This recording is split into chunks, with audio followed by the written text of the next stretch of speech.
खुलुमबाय स्टुडियो दं आं राजीव बसुमतारी आरो बे समाव मख'नांगोन दि जोंनि बिटिसि ओनसोलाव मोननै रिजनेल राजखान्थि हान्जा एबा रिजनेल पलिटिकल पार्टी दं आरो बेखौ लानानैनो मिरु दुलाराय बर' फरायसा आफादा अरायसम खौसेथि खालामबोनो थाखाय नाजाबोगासिनो दं। बेखौ लानानैनो फिन आरोबाव बाथ्रा बुंबावदों मिरु दुलाराय बर' फरायसा आफादनि आफादगिरि दिपेन बर' बिथाङा, जेराव आसाम विधानसभा बिसायख'थिया गेजेराव आरो माखासेल' सान दंसै।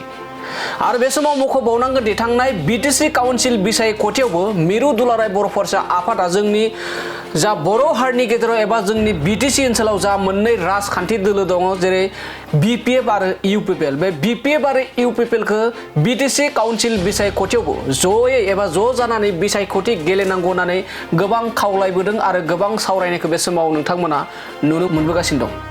थिग बेबायदिनो विधानसभा बिसायख'थिखौ नोजोर बोनानै फिन आरोबाव बाथ्रा बुंबावदों दुलाराय बर' फरायसा आफादनि आफादगिरि दिपेन बर' बिथाङा।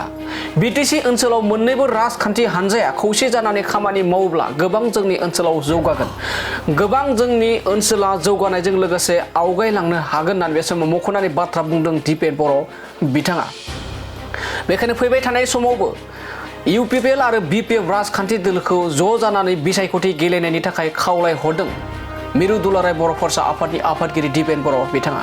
दानिया फैदो बिदिब्ला बिटिसि काउन्सिल बिसायख'थिनि सिगां जेरैबायदि दुलाराय बर' फरायसा आफादा मोननै राजखान्थि हान्जाखौ ज' जानानै खामानि मावनायनि खावलायदोंमोन, थिग बेबायदिनो आरोबाव फिन विधानसभा बिसायख'थिखौ नोजोर होनानै माबायदि ज' थानानै खामानि मावनायनि बाथ्रा बुंथिदों जों बिथांनिफ्राय आबुङै खोनासंनो लादोंनि।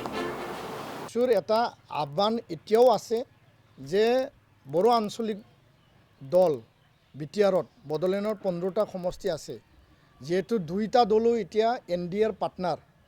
তো আমি বিচাৰিছোঁ যে বিপিএফ হওক ইউপিপিএল হওক সমিল মিলিৰে আলোচনা কৰি আলাপ আলোচনাৰে যদি আগুৱাই যাব পাৰে বড়োলেণ্ডখন বিটিআৰখন আৰু আমি ক্ষিপ্ৰতাৰে আগুৱাই লৈ যাব পাৰিম। আৰু শান্তি স্থাপনৰ যিটো এটা মূল লক্ষ্য আছিল, যোনটো আমি মানে সফলভাৱে ৰূপায়ণ কৰিব পাৰিছিলোঁ, অলপ দুই এটা বিঘ্নিত ঘটনাৰ বাদে এতিয়া ইয়াত মানে পূৰ্ণাংগ পৰ্যায়ত শান্তি আছে।